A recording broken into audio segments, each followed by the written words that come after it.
Well, hello there, everyone. I know it's been a minute or two for our Bama and Papa on the Loose channel. We are just doing a update of where our channel is going from here. We have had life throw us a couple of, what do you want to call them?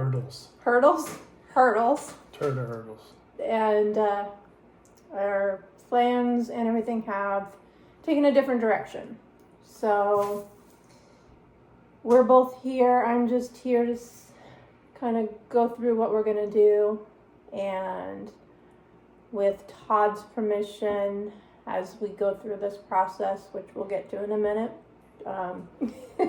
he's given me permission to go ahead and video as we progress through this, to be able to share our experience and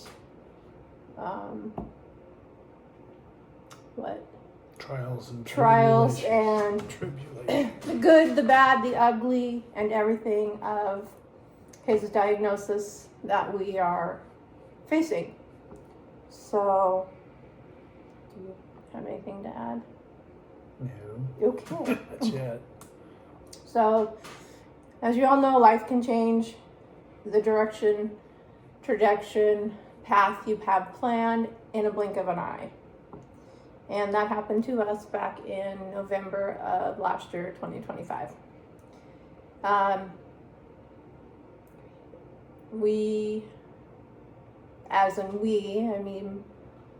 think Todd noticed it, the kids noticed it, I noticed it, that he was having some recall issues, short-term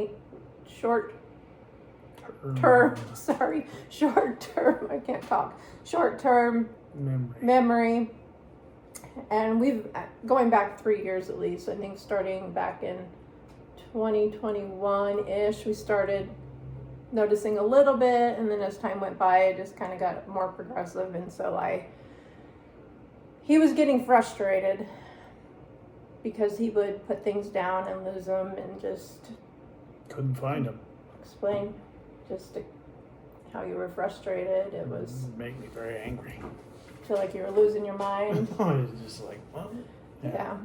And so we went ahead and pursued trying to find out what was going on. We wanted to make sure it wasn't a brain tumor or anything like that. And just a little bit of a kind of a caveat is that you have to be an advocate for your own health. You have to push, because if I wouldn't have been pushing as much as I had been back in, I want to say August, if I remember right, if I look back at the records, we wouldn't be where we are right now in the journey. We would probably be still waiting for something to happen. But we went and had a cognitive test done at the doctor's office, and he passed. Sort of. You struggled. You struggled. And he passed, and they took blood work, and they said everything was fine. Everything looked fine. And so we left, and might have been a few weeks later, and I'm like, everything's not fine. So we went back in, and I pushed to get an MRI. And we got the MRI, and the MRI showed some frontal firing in an area that it shouldn't be firing. And so they referred us to the neurology in Coeur d'Alene, and then neurology said they didn't deal with memory issues and they weren't going to take his case. This is where I'm talking about staying on your health journey. Because if I wouldn't have called the office, I would have never known this. If I wouldn't have pushed for the MRI, we wouldn't be where we are. So when I called and found out they weren't going to do it, I called back to the doctor's office. Doctor's office went ahead and referred him to another doctor, a memory doctor, in a couple cities away. And so when we finally got in to see her, we got to see the PA because the doctor was so far out. We wouldn't even have had the doctor's appointment until May of this year if I went ahead and said I'd go ahead and see the PA, which we saw her in November. And that's when they went ahead and did some blood work. And as of July 2025, the FDA had approved this particular blood test to check for the tau protein that is in your blood. And they checked for that. They were checking all kinds of other things. And within a few weeks, we had a diagnosis of early onset Alzheimer's. So where do we go from there? We ended up going ahead and booking an appointment that was going to be the end of December. But luckily, the memory doctor we have was so fabulous that she went ahead and just called us and kind of told us what was going on. And she got us in as soon as possible to be able to talk about next steps.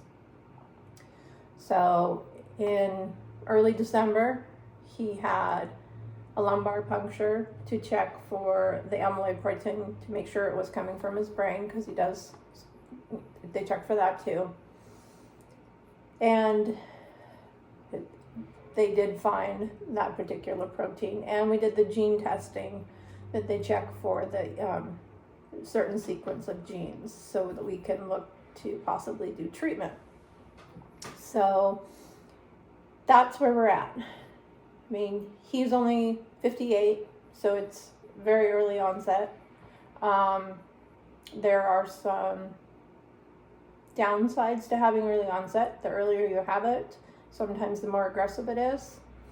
I know that I've been watching a lot of things, and they talk about you think about with Alzheimer's, it's beyond dementia.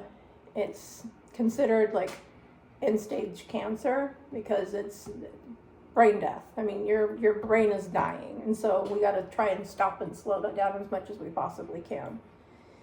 And where does that put us?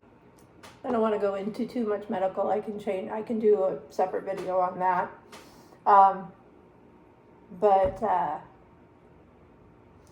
we wanted to go ahead and use our channel to help shine a light on this disease, show you that you can still function. He still functions. I mean, that's one thing we should say. There's 7 stages, and obviously 7 is the worst. But he's at stage 3, so he's still very high functioning. Little bit of his short-term memory still he struggles. I've noticed since he started his medication, his recall is a little bit better. If I continue to repeat myself about the same thing, it'll trigger. Or if we go and do something, it seems to help, because different stimulations. Yeah, because what happens with the medication, it is, think of it this way: you're on the freeway and you're in it's a traffic jam. That's what I'm thinking of. It's a traffic jam, and you can't get through. So with the amyloid in his brain, that's what it's like. It's a traffic jam. No signals can get through. And so with this medication he's on right now, it helps that signal jump from that messenger over to another messenger. So it's almost like taking a detour, jumping off, It's called one bus after the other. One bus? Yeah, this bus goes there, and that bus goes there. So it helps him jump off and get the message somewhere else. So that's where we're at right now, trying to figure that out before we can start into the other stuff. But we want to use, like I said, we're going to use this channel to shine a light, acknowledge, and let you enjoy the funny things that happen, because we are constantly making each other laugh, because we have to live in the here and now and not in the future. Hi, kitty. Cat. And do you have anything to say, to share? No, for the most part, I feel normal. Feel normal? Yeah. Other than there are your times, frustrations? yeah, of trying to find something or remembering what I was going to do. Well, I mean, that's normal with our It's like old age. we call it squirrel. Yes, he squirrels a lot. Mm-hmm. I'll say, hey, squirrel. Mm-mm. Goes out to the garage to do something, and then a half hour later I go out to find him and he's doing something else. He goes, I got distracted.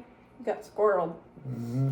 So, but no, he's working still, which is good because we need his insurance.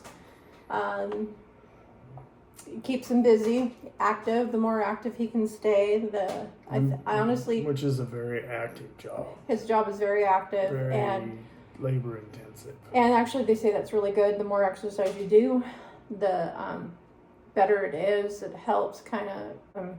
The flow. There's a lot that we still need to learn as far as treatments, which I'll get into another video with that when we finally meet with the doctor in Seattle, which we do have scheduled on the 31st of next month, which I had to push for that too because there's a whole long story with that.